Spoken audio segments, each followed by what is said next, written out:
Staying with politics on this Tuesday, it's time now for some fact-checking this morning.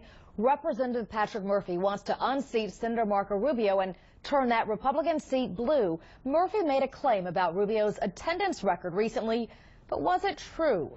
8 News 9's Al Rochelle has the answer in today's PolitiFact Truthometer rating. Good morning, everybody. I'm Al Rochelle, joined by PolitiFact writer Josh Gillen. All right, Josh, today's statement coming to us from Democratic Senate candidate Patrick Murphy. The issue, Senator Marco Rubio's attendance record.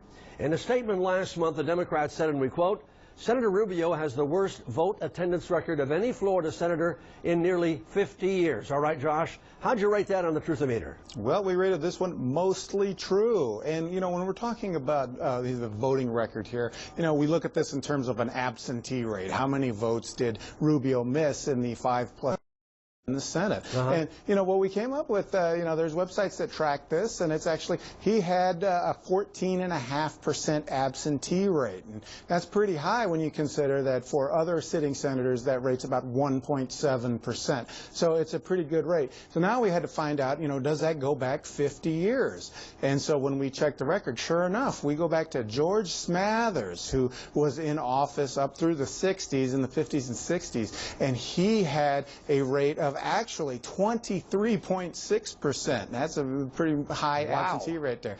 Now, you know, I want to point out, I mean, things change in the Senate. You know, there's a lot of different ways to look at this. You know, Rubio has not missed the total number of votes that some other senators have, and he's only been in office for one term, and he did run for president. And actually, you know, there's cultural differences in the Senate.